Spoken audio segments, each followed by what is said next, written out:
C'est l'heure de l'édito éco. Bonjour Nicolas Bouzou. Bonjour Dimitri. Alors on parle beaucoup de super profits depuis quelques semaines. Mais alors comment faire Nicolas pour que les salariés français en super profitent?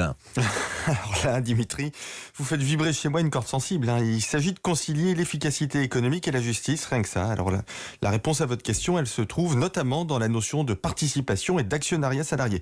La participation, vous le savez, c'est quand une entreprise est organisée pour distribuer aux salariés une partie de ses profits. Ça se fait de plus en plus en France, parce que la loi Pacte, qui a été évoquée sous le quinquennat précédent, a simplifié le dispositif de participation pour les entreprises et il a allégé la fiscalité.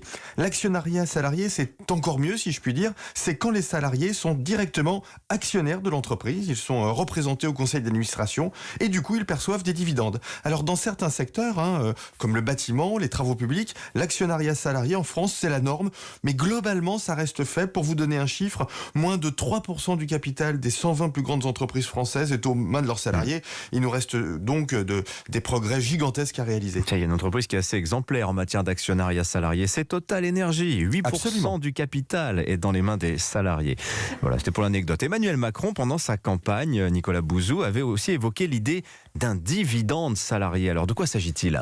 C'est une idée de l'entrepreneur Thibault Langsade. Dès qu'une entreprise de plus de 10 salariés verse un dividende à ses actionnaires, eh bien l'entreprise devrait aussi verser de la participation à ses salariés. Alors c'est une obligation un peu brutale, uniforme pour les entreprises, mais enfin, elle a un avantage, elle modifie complètement les termes du débat sur les super profits. Avec le dividende salarié, une entreprise qui réalise des super profits et qui verse des dividendes à ses actionnaires doit aussi automatiquement verser de l'argent aux salariés. Alors moi je suis favorable au fait d'aller encore plus loin et à libéraliser l'actionnariat salarié. Vous savez Dimitri, quand on demande aux patrons de PME pourquoi ils ne distribuent pas d'actions à leurs employés, ils nous répondent, d'une part, les plus riches de nos salariés pourraient en acquérir, mais pas les salariés les plus modestes, et d'autre part, on ne veut pas perdre le contrôle de nos entreprises.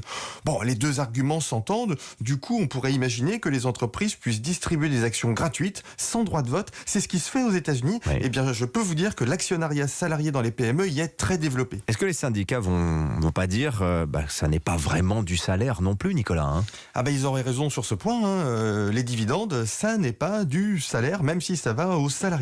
Mais si les syndicats sont authentiquement socialistes, ils devraient soutenir ces dispositifs. Et ouais, si les salariés touchent une part des profits et sont propriétaires d'une partie de l'entreprise, c'est la notion marxiste d'exploitation qui disparaît. Les syndicalistes n'auraient plus beaucoup de raisons de manifester. C'est peut-être pour ça qu'ils sont contre. Merci beaucoup Nicolas Bouzou, il est 7h22 sur Europe 1.